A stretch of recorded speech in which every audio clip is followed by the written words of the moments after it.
संत मलुकदास जी की एक साखी है।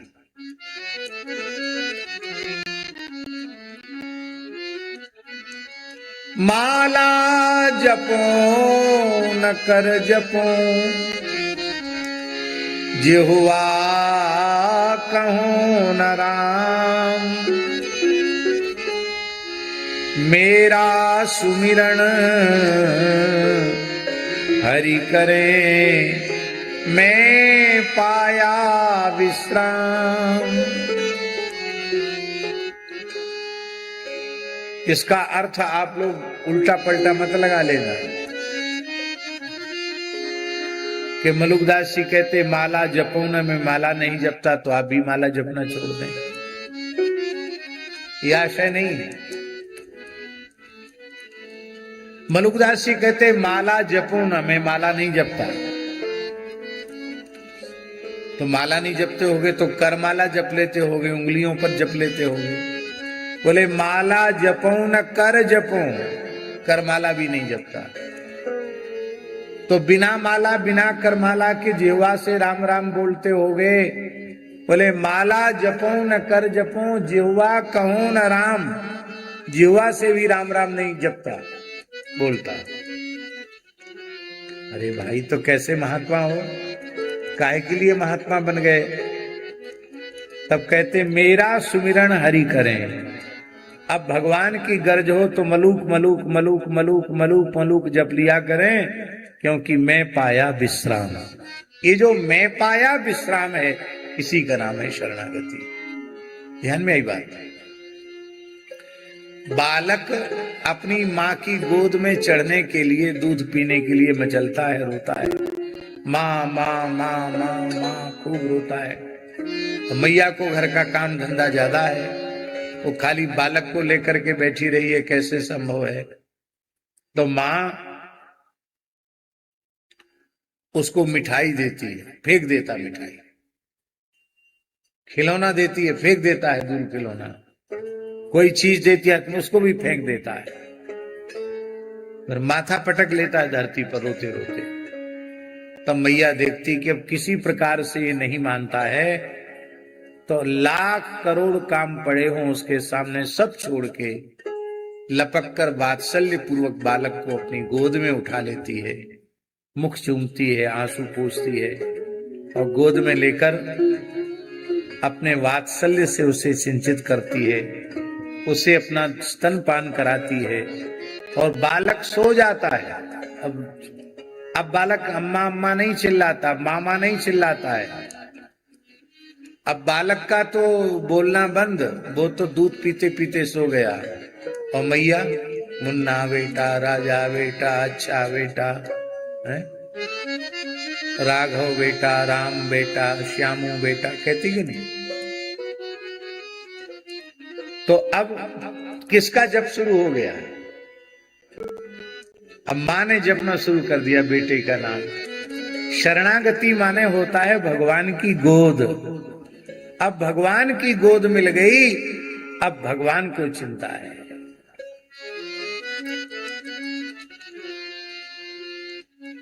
इसलिए शरणागत को अपने कल्याण के लिए कोई साधन नहीं करना है।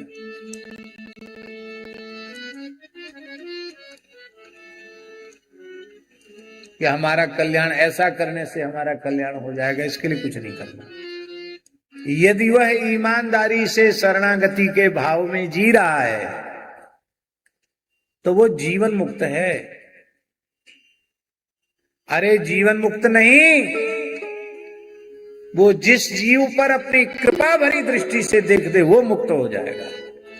सर्व साधन शून्य जीव भी मुक्त हो जाएगा। बहुत बड़ा बल है शरणागति, बहुत बड़ा बल। इसलिए भगवान ने गीता के आदि में शरणागति, गीता के मध्य में शरणागति, गीता के अंत में शरणागति कह करके श्रीमद् भगवद गीता में शरणागति को ही सर्वोपरि सिद्ध किया। भगवान की शरणागति की बहुत बड़ी महिमा है। तब क्या शरणागत को तिलक नहीं लगाना चाहिए, तुलसी नहीं बांधना चाहिए, एकादशी, रामनवमी, जन्माष्टमी आदि व्रतों को नहीं करना चाहिए? सत्संग नहीं करना चाहिए, गीता भागवत रामायण का पाठ नहीं करना चाहिए, तो सब साधन है। ये कल्याण के लिए नहीं करता है शरणागत, ये कालक्षेप के लिए करता है कि शरणागत का समय कैसे व्यतीत हो। अब हम कहें कि हम तो शरणागत हैं, दिन भर ताश खेलें, जुआ खेलें, बकवास करें, परनिंदा पर चर्चा करें और घोषणा करें कि हम शरणागत हैं, हमको अपने कल्याण के लिए कुछ भी करने की आवश्यकता नहीं, तो क्या यह शरणागत का स्वरूप है? तो मुक्त तो आप उसी क्षण हो गए जिस क्षण आपने कह दिया कि हे नाथ, हे मेरे नाथ, मैं आपकी शरण में हूं, अब मेरा कुछ भी नहीं है, यह तन मन प्राण सर्वस्व आपका है और केवल आप ही मेरे हो। ये बात कह दिया आपने हृदय से, प्रेम में विभोर होकर के भगवान ने स्वीकार कर लिया। अभी गाडोदिया जी जो गा रहे थे बहुत सुंदर, उसमें यही भाव कि द्रौपदी भगवान श्री कृष्ण की परम भक्ता है, इसमें कोई संदेह नहीं है, लेकिन शरणागति में अन्य का आश्रय नहीं चाहिए। पर अभी अभी उसको विश्वास था कि जहां धर्मराज युधिष्ठिर बैठे हों, मेरे पति हों, भला वहां अधर्म कैसे हो सकता है। जहां गदा पाणी वृकोधर भीमसेन बैठे हों, वहां कोई दुष्ट किसी अबला पर अत्याचार भला कैसे कर सकता है। जहां गांडीवधारी अर्जुन हो, जिन्होंने युद्ध में देवराज इंद्र को भी संतुष्ट किया हो, भगवान शिव को भी युद्ध में संतुष्ट किया हो, ऐसे गांडीवधारी अर्जुन के होते हुए मेरे वस्त्र पर कौन हाथ लगा सकता है, ये विश्वास था उसको।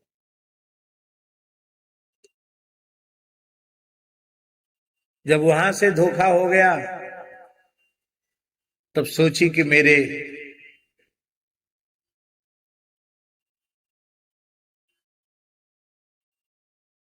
ज्येष्ठ ससुर महाराज धृतराष्ट्र बैठे, भले ही ये नेत्रहीन हैं, पर इनके सामने तो सब कुछ हो रहा है, ये ऐसा नहीं होने देंगे। लेकिन वे भी मौन रहे। भीष्म, द्रोण, कृपाचार्य, अश्वत्थामा, ये सब भी मौन रहे।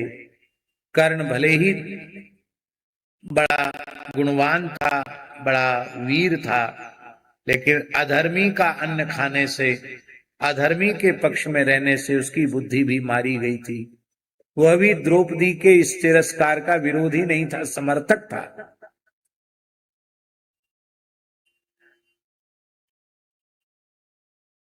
द्रौपदी ने देखा कि जब इतने बड़े बड़े लोग मेरी सहायता नहीं कर सकते, तब कौन करेगा मेरी सहायता। दाक्षिणात्याचार्यों ने भाव दिया है कि द्रौपदी ने फिर निराश होकर एक बार पुनः कृपाचार्य की ओर देखा। कृपाचार्य इसलिए की ओर इसलिए देखा क्योंकि वे कुलगुरु हैं। समाधान जब न सूझे तो गुरु की ओर ही देखना चाहिए, और उनके नाम के आगे कृपा शब्द जुड़ा हुआ है, कृपाचार्य। तो कृपाचार्य कृपा नहीं करेंगे तो कौन करेगा कृपा। इसलिए मानो द्रौपदी ने अपने नेत्रों के इशारे से अभिवादन करते हुए कहा कि आपका नाम तो कृपाचार्य है, अपने नाम के अर्थ का विचार करके मेरी रक्षा कीजिए। ध्यान दें, तब श्री कृपाचार्य ने कुछ बोला नहीं, क्यों, वहां बोलने की परिस्थिति नहीं थी। यहां एक प्रश्न है, उसका समाधान हम अभी कर देते हैं। बहुत से लोगों के मन में आता है कि भीष्म, द्रोण, कृपाचार्य आदि मौन क्यों रहे, बोले क्यों नहीं।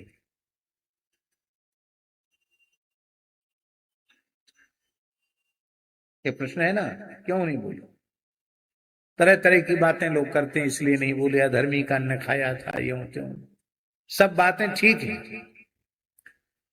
पर सच्ची बात यह है, न बोलने का कारण यह है, राजसभा की मर्यादा है, राजाज्ञा हो तो ही बोलना चाहिए। ना पृष्ठ कश्चित् ब्रूयात् न चान्यायेन पृच्छता। बिना पूछे नहीं। महाराज कहते धृतराष्ट्र कि भाई ये हो रहा है, आप लोग अपनी अपनी अपना अपना विचार दो, तो दे सकते थे, पर राजा कुछ नहीं कह रहा है, तो इसलिए अब बिना राजाज्ञा के मैं कुछ बोलूं ये उचित नहीं है, ये राजधर्म नहीं है, राजसभा की मर्यादा नहीं है।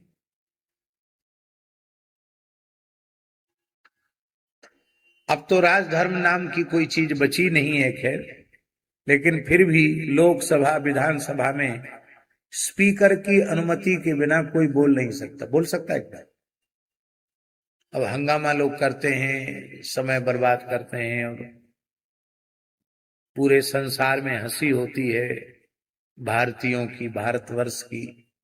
भारतवर्ष लज्जित होता है। ऐसा नहीं होना चाहिए।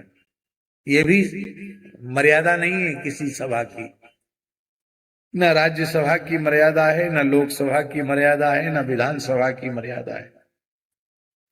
सभा में मर्यादित ही कार्य होना चाहिए। इसलिए बिना पूछे कुछ मत बोलो। ना पृष्ठ कश्चित् ब्रूयात्, बिना पूछे मत बताओ। यही एक मुख्य कारण था, शास्त्रीय कारण, जिस कारण से लोग नहीं बोले।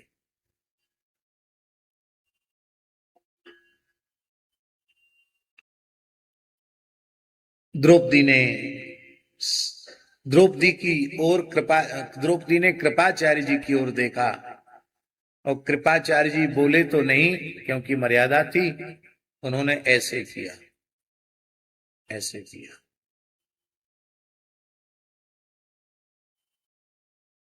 चित्त शुद्ध हो तो उपदेश की आवश्यकता नहीं पड़ती।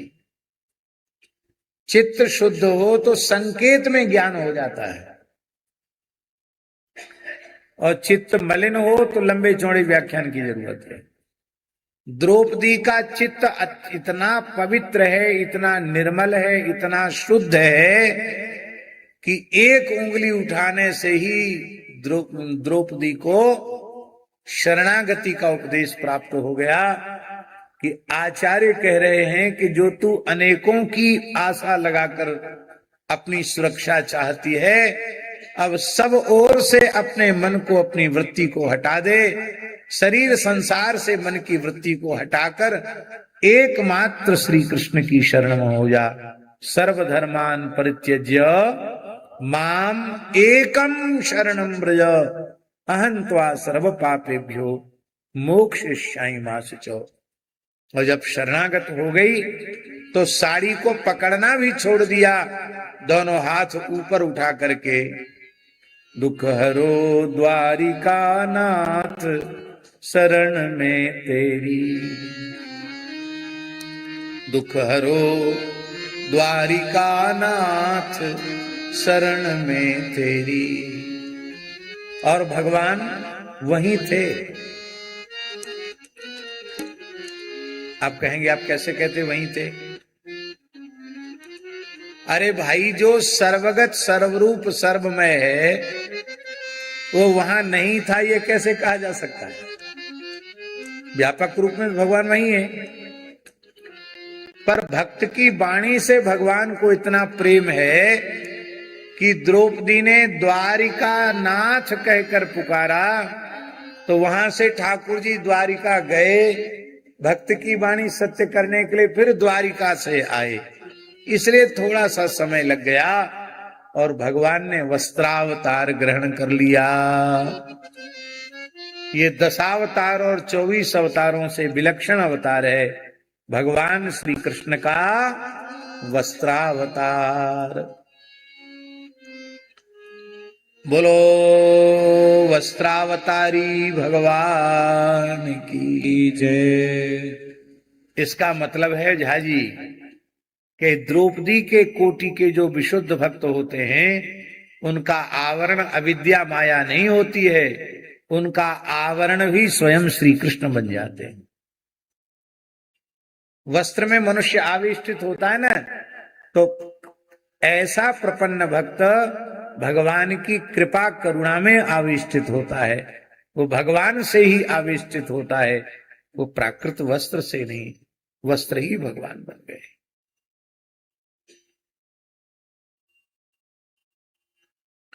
कितनी अद्भुत बात है। और यह जो शरणागति का भाव द्रौपदी के मन में स्थिर हुआ है, जीवन की अंतिम श्वास तक यही भाव द्रौपदी में रहा। माई मेरे श्याम